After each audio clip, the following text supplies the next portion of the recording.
Musikanten spielt's auf. Das Volksmusikständle.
Die Tiroler Wirtshausmusik unter der Leitung von Gustl Retschitzecker. Ich darf euch alle recht herzlich begrüßen zum Volksmusikständle, zum Volksmusikwunschprogramm von Radio Vorarlberg.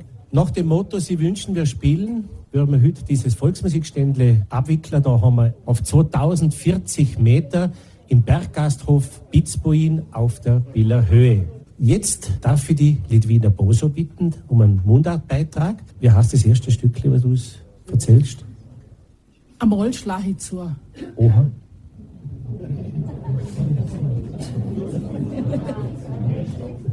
Einmal schlage ich zu. Einmal ist es so weit. Jedes Mal habe ich das gedacht, wenn ich zur Tür hin bin. Und wenn ich zur Tür raus bin, bin ich jedes Mal froh gewesen, dass ich es nicht tun habe. Obwohl es mir alle so hämisch angegrinst haben, als ob sie sagen wollten, tu es doch. Soll ich oder soll ich nicht, habe ich gedacht. Und ein paar Mal leer geschluckt. Alle am gleichen Platz sind sie gestanden. Zu dritt, viert oder auch zu fünft. Einmal kommt der Tag, wo mich nicht mehr zurückheben kann. Lang müssen sie mich nicht mehr frotzeln. Aber dann kommen gleich ein paar dran. Von diesen grossen, dickbucherten, dunkelbrau-glanzigen Punschkrapfen.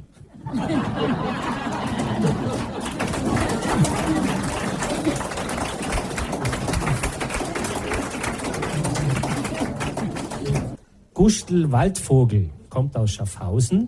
Was führt Sie eigentlich da auf die Biller Höhe? Ja, die schöne Gegend, das Hotel Pitzbuin, der schöne Silvrettasee und der Gletscher, der hinten in den See hineinkommt. Und er wünscht sich frisches Bier und Blasmusik. An wen gehen die Grüße, Herr Waldvogel? An alle meine Kollegen und Bekannten in Schaffhausen und Umgebung.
also die Tiroler Wirtshausmusik unter der Leitung vom Gustl Retschitzecker mit einer Eigenkomposition mit Bier- und Blasmusik. Jetzt hören wir am Borischen, Haltzeng zusammen, ein Wunsch von der Petra Tschoven. Wünschen tut sich eigentlich mein Schatz der Guntram, aber er traut sich nicht schwätzen. Und grüßen tun wir alle, die das Volksmusikständle hören.